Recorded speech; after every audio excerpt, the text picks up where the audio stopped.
is on. GMA's in LA with the Chargers, and it could get a little rough. That's awesome. That was a lot of fun. The road to the Super Bowl starts tomorrow on GMA. You're watching America's #1 streaming news. Keep streaming with ABC News Live.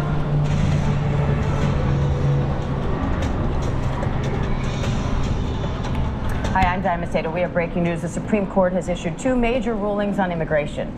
The justices are allowing President Trump to turn away asylum seekers at the U.S.-Mexico border. They're also clearing the way for the Trump administration to cancel temporary protected status for Syrians and Haitians living in the U.S. Senior Washington reporter Devin Dwyer and ABC News legal analyst Sarah Isger are here for more on those decisions. Hi to you both. So, Devin, what impact will this asylum ruling have? It will have a significant impact down the line, I think, Diane. This was a decision over a policy from the first Trump administration known as metering or turn back. It was basically an effort to shut the door at ports of entry across the southern border to prevent migrants, immigrants, from even stepping foot on U.S. soil to file a claim for asylum. Federal law requires that anyone who arrives in the United States has to be given the chance to apply for asylum, and in many cases then ultimately stay in the United States for a short time. But the Supreme Court said today, if you show up at the doorstep of these ports of entry, you have not arrived in the United States. And so effectively, the government can now close the door and prevent you from even having the opportunity to lodge that claim. It was a 6-3 decision, the 3 liberal justices dissenting. And while this policy is not technically in effect right now, because there are other immigration policies at play, this does clear the way for the Trump administration to have this in its toolkit should there be future surges of migrants along the southern border. Sarah, you say this asylum case is a test of pure textualism. Why? Well, this is all about a congressional statute. Congress can change this law tomorrow if they want to. But what you have are the 6 conservative justices saying Congress has arrived in. That means you have to be in the United States. And you have the liberal justices saying, yes, but let's look at the purpose. Let's look at the history of this law that was really about a boat of Jewish immigrants, asylum seekers, turned away during World War II, many of whom then died in the Holocaust. The purpose was not as strictly textual, the liberals say, as the conservatives want. But again, at the end of the day, this is really back to Congress. If they want to change this law, if they want to change whether people arriving at the southern border can apply for asylum, they can do that tomorrow. Devin, what does this TPS ruling mean for the thousands of Syrians and Haitians living in the U.S. right now? Yeah, a second major decision today, Diane, just moments ago from the Supreme Court, also 6-3 with the 3 liberal justices dissenting, involved President Trump's attempt to cancel temporary protected status for hundreds of thousands of Haitian immigrants and 3,000 Syrian immigrants. Federal law allows the Secretary of Homeland Security some discretion to protect people, allow them to live here and work here if the conditions in their home country are deemed unsafe, from war, violence, a natural disaster like an earthquake and the like. For both of these countries, Haiti and Syria, those policies had been renewed multiple times. Thousands of these immigrants have become integrated into our society. Many Haitians, for example, working in the healthcare sector as healthcare aides for senior citizens. But when the Trump administration came in, the secretary abruptly canceled those designations, said all of those immigrants must now return home. That was challenged, and the Supreme Court today, in that conservative majority, said that the courts cannot review the secretary's discretionary determination. It's up to her. And she was able to do that. The plaintiffs here had also claimed racial animus on the part of the president, who, of course, has said things derogatory about those countries. And Justice Samuel Alito, in the majority opinion, said he did not see sufficient evidence of a racial animus in these decisions. Sarah, what went into that decision, and what sort of precedent does it set? Yeah, I mean, this is really a question of whether the judges, whether the Supreme Court has any role in these types of decisions that Congress gave to the executive branch, in this case, the Secretary of the Department of Homeland Security. The liberal justices arguing not. the judges can review the discretion of the secretary to cancel this program, but that the law does allow them to review the process, that she can, turn it on or off, but she has to follow the correct process to do so, and that she didn't hear the conservative justices saying, she sent the email, they emailed back, this is a box checking exercise, and we're not going to get into the weeds in this. Devin, the court also struck down Hawaii's law banning guns on private property open to the public. What sticks out to you from that decision? Another major decision today, Diane, also 6-3. So we're seeing a pattern here. The court divided along ideological lines. This one involving efforts to limit the carrying of firearms on private property. Think of shopping malls, movie theaters, beaches, restaurants.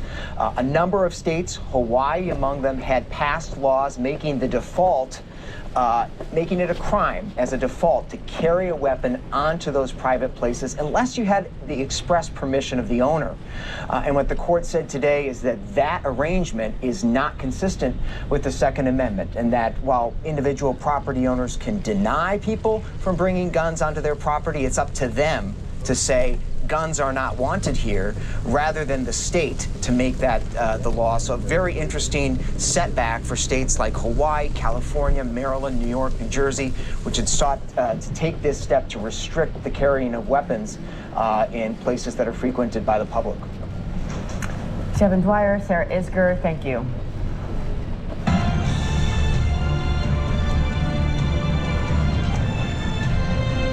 President Trump is clashing with Republicans on Capitol Hill. Yesterday, some Republican senators voted to limit the president's war powers.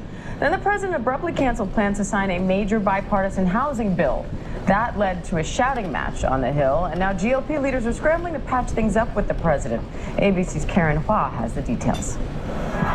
President Trump kicked off the Great American State Fair, part of the America 250th birthday celebrations getting underway. We are one people, one nation, marching into one magnificent future. But hours earlier, a shouting match on Capitol Hill as the president met with Republicans behind closed doors. Sources say Trump lashed out at senators who had voted symbolically to limit his war powers. Trump reportedly calling Louisiana Senator Bill Cassidy a lunatic. He asked, why would anybody vote for the War Powers Act?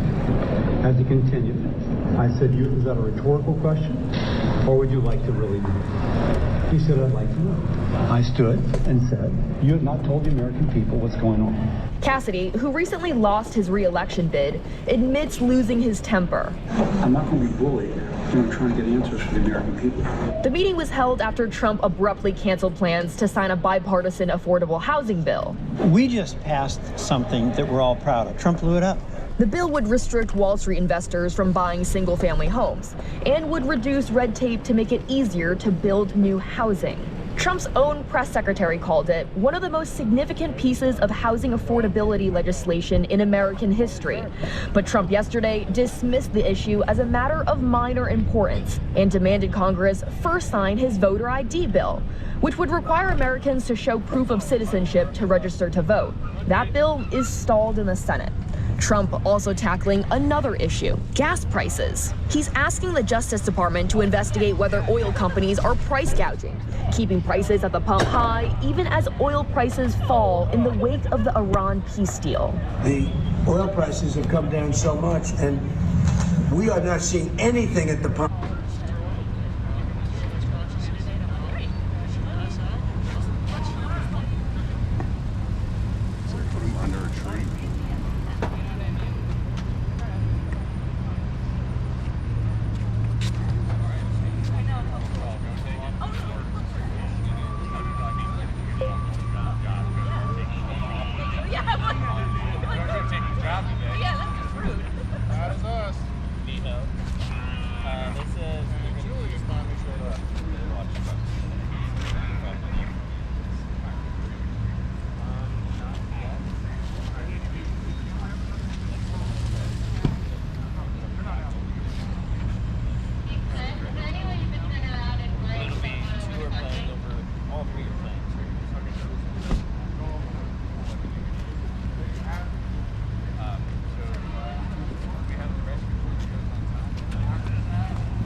comparison to what it should be. We should be, in my opinion, at $2.25 right now at the pump. And we're higher than that. As for that shouting match with senators, apparently the president and Cassidy smoothed things over last night. In a total 180, Senator Cassidy changed his vote on the War Powers Resolution after getting a special briefing about the Iran war in the Situation Room. Cassidy says the briefing addressed his concerns. Rand Paul was the other Republican senator who changed his vote. Karen Hua, thank you. And ABC News contributor, Republican, former Congressman John Katko is here for more. Hi, John. Thanks for coming on. So what do you make of Senate Republicans reversing course on this War Powers Resolution after meeting with President Trump? Well, that was a wild day up on the Hill, and I happened to be up there, and it started out very badly. He started out by pulling his support, at least temporarily, and they had a big signing ceremony ready at the Capitol for the housing bill, which is largely bipartisan.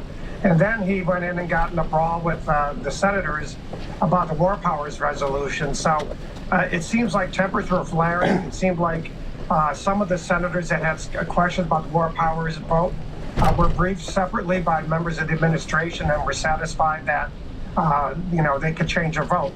But it still remains a housing bill is a very big thing needed by a lot of Republicans for the election, and he's holding that hostage right now. And that's leading to a lot of consternation on other fronts.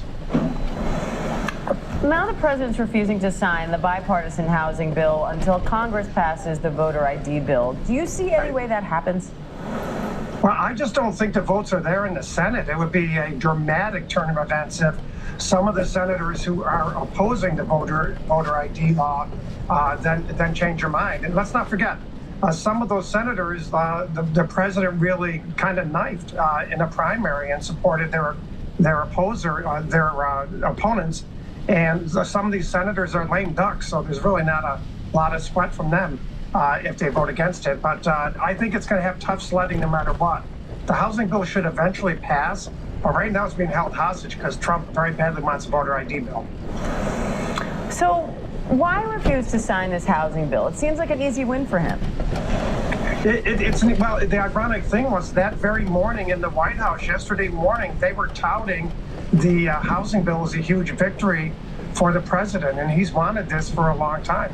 In fact, the whole thing, as you showed earlier, was set up, the whole dais was set up for him to have a big celebratory signing ceremony at the Capitol. In fact, some members of Congress were actually walking over to the signing ceremony, and word got out that he held it hostage. So I think eventually he will sign it, but he's trying to exert as much pressure as possible.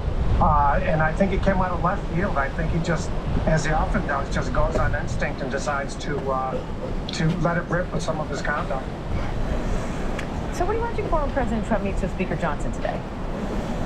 I'm sorry? What are you watching for when the president and Speaker Johnson meet today? Well, Speaker Johnson is trying to hatch a plan to have yet another reconciliation bill go through the House and attach the voter ID law, what's called the SAVE Act, to it. So I think that's the plan they're hatching, but I think that's going to be a tough call because I think there's a decent amount of Republicans who hope that the SAVE Act never passes because it's a tough pill for them to swallow back home in a very tough election cycle. But there's no doubt that they're trying to figure out a way to get this done, and I think it's going to be tough sledding, like I said. Former Congressman John Katko, we appreciate your time today. Thank you. Sure thing.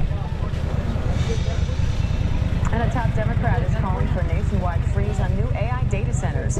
New Jersey Congressman Frank Pallone says the boom in facilities is raising electricity costs. The proposal would stop new data center development until lawmakers can address their impact.